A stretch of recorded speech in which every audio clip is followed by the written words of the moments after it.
Assalamualaikum warahmatullahi wabarakatuh. Perkenalkan, nama saya Alikila dengan NIM 2023-04-10-2017. Jadi di sini saya akan membahas materi pertama tentang struktur baja dan atap baja.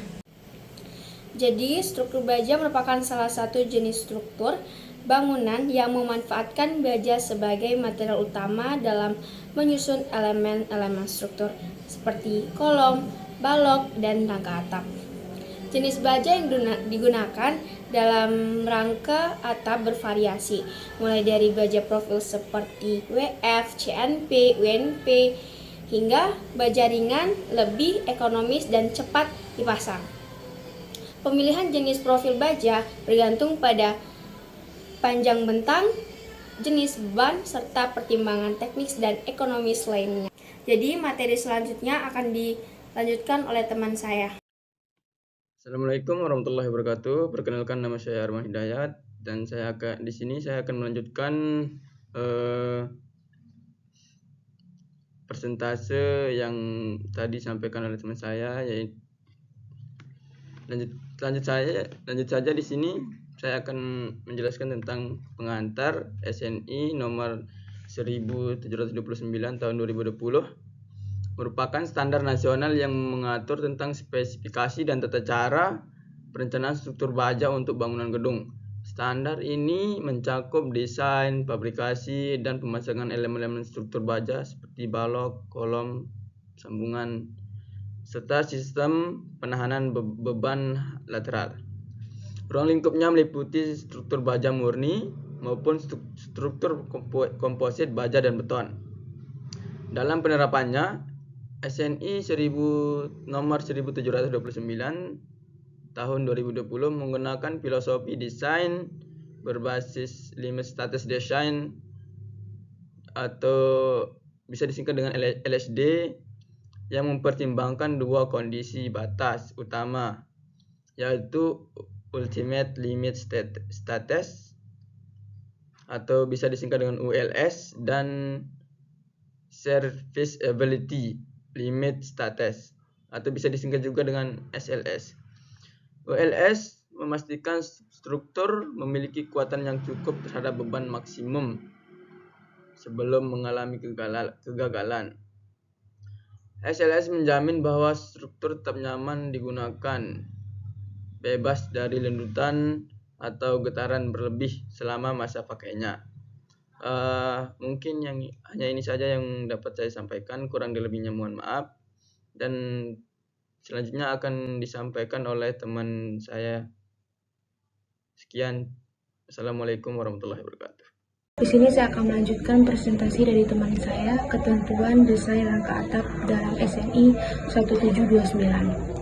Beban dari suatu konstruksi bangunan baja dapat dibedakan sebagai beban mati, beban hidup, beban angin, dan beban khusus. Beban mati atau tetap adalah berat dari semua bagian suatu konstruksi yang bersifat tetap selama masa layan struktur tersebut, termasuk segala unsur tambahan penyelesaian yang merupakan bagian yang tak terpisahkan dari konstruksi. Beban hidup adalah semua beban yang bekerja pada struktur dalam masa layanannya dan timbul akibat penghunian atau penggunaan suatu konstruksi, yang termasuk beban ini adalah berat manusia, perabotan yang dapat berpindah-pindah, dan barang-barang lainnya. Beban angin adalah semua beban yang bekerja pada suatu konstruksi yang disebabkan oleh tekanan-tekanan dari gerakan angin. Beban angin sangat tergantung dari lokasi bangunan dan ketinggian dari struktur. Besarnya tekanan tiup angin minimum 25 kg per meter persegi.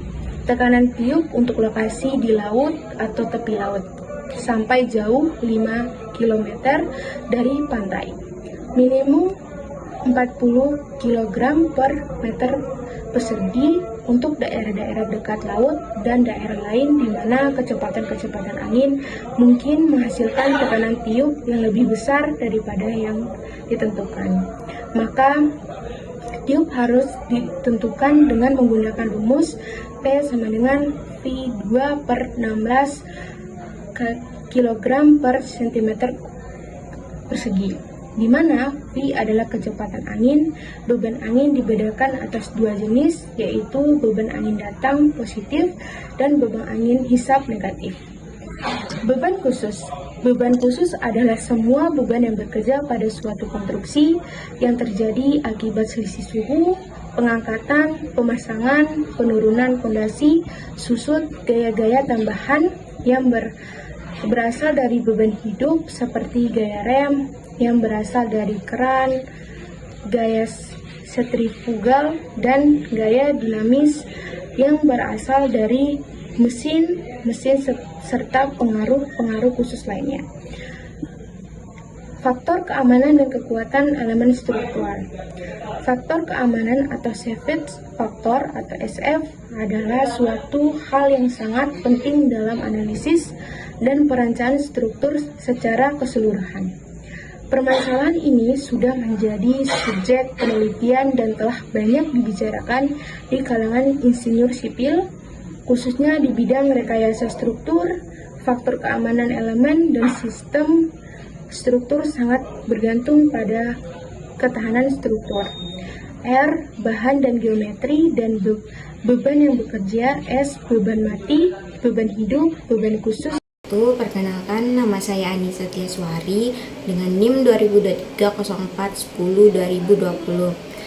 Jadi di sini saya akan melanjutkan presentasi dari teman saya yang bernama Aulia Nisa Jara. Desain elemen utama rangka atap. Dalam desain rangka atap terdapat beberapa elemen utama yang harus diperhitungkan secara cermat untuk menjamin kekuatan dan kestabilan struktur secara keseluruhan. Elemen yang pertama yaitu batang atas atau top chord yang berfungsi menahan gaya tekan akibat beban dari penutup maupun beban angin. Profil baja yang digunakan harus mampu menahan gaya aksial tekan dengan mempertimbangkan risiko tekuk atau blacking yang ditentukan oleh panjang efektif dan rasio kelangsingan batang. Yang kedua yaitu batang bawah atau bottom chord, berfungsi menahan gaya tarik dan bertindak sebagai pengikat bagian bawah kuda-kuda. Elemen ini harus dirancang berdasarkan kapasitas tarik nominal dengan mempertimbangkan luas penampang efektif serta potensi pengurangan akibat lubang baut. Yang ketiga yaitu batang web atau web members, yaitu batang diagonal dan vertikal yang membentuk segitiga pada rangka. Batang-batang ini berperan dalam mentransfer gaya geser dan menjaga kekakuan struktur, tergantung dari posisi atau jenis beban. Batang web ini bisa mengalami gaya tekan atau gaya tarik, sehingga desainnya harus menyesuaikan kondisi gaya dalam yang terjadi. Elemen gording atau parlin yang dipasang secara horizontal di atas rangka atap berfungsi menopang penutup atap dan mendistribusikan beban ke batang-batang utama. Gording dirancang sebagai balok lentur yang harus mampu menahan momen dan geser. Dengan dimensi dan jarak antar gording disesuaikan berdasarkan jenis penutup atap dan bentang rangka. Semua elemen ini harus dirancang mengacu pada ketentuan SNI 1729 sampai dengan 2020 yang memuat metode perhitungan kapasitas nominal elemen baja, syarat kelangsingan, serta aturan sambung dan detailing struktur.